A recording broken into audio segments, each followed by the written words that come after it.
আসসালামু আলাইকুম। আজকে আমরা দেখতে পাচ্ছেন এখানে এইচপির একটি i5 11 জেনারেশন ল্যাপটপ।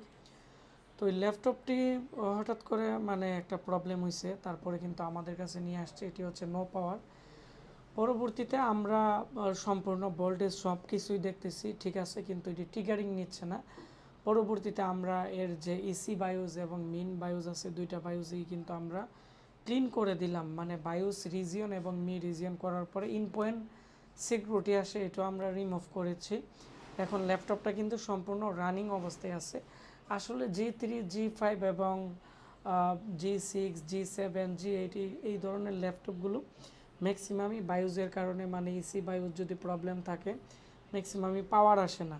আর মেইন বায়োজ সমস্যা থাকলে অনেক সময় অ্যাম্পিয়ার লোড নেই কিন্তু ডিসপ্লে আসে না। তবে কিছু কিছু ক্ষেত্রে আবার মেইন বায়োজের সমস্যা থাকলেও কিন্তু কাজ করে না। এটি হচ্ছে মি অ্যানালাইজার। আমরা আপডেট একটি সফটওয়্যার দিয়ে এর ফিপ টুলসের ভার্সন দেখে তারপরে হচ্ছে আমরা এর সিরিয়াল নাম্বার দিয়ে বায়োস ডাউনলোড করে কিন্তু এর যে বায়োস রিজিয়ন আর হচ্ছে মি রিজিয়ন ওই দুইটা ফাইল কিন্তু রিপ্লেস করে দিই। এখন কিন্তু কম্পিউটারটি রানিং অবস্থায় আছে, আমরা ডেলিভারি দিয়ে দিব।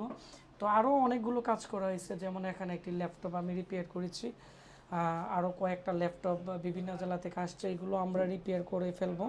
তো যাদের কম্পিউটারের সমস্যা ভিডিওর নিচে কমেন্টস করবেন, এবং যারা ট্রেনিং করতে চান কোরবানি ঈদের পরে আমাদের নতুন ল্যাপটপ ডেস্কটপ রিপেয়ারিংয়ের ট্রেনিং চালু হবে আমাদের এখান থেকে। একবারে বেসিক টু অ্যাডভান্স লেভেলে কিন্তু কাজ শিখতে পারবেন। আশিক কম্পিউটার ব্রাহ্মণবাড়িয়া 32,000 টাকার কোর্স, আমরা আপাতত নিতেছি 16,000 টাকা। চিপ লেভেল আমরা ট্রেনিং করিয়ে থাকি। খাওয়া দাওয়া আমাদের ল্যাবের পাশেই আমরা একটা ইউনিট দিয়ে রাখছি, 6,500 টাকা যাবে। তো সবাই ভালো থাকবেন। আর যাদের কম্পিউটারের সমস্যা অবশ্যই কমেন্টস করতে ভুলবেন না। ধন্যবাদ সবাইকে।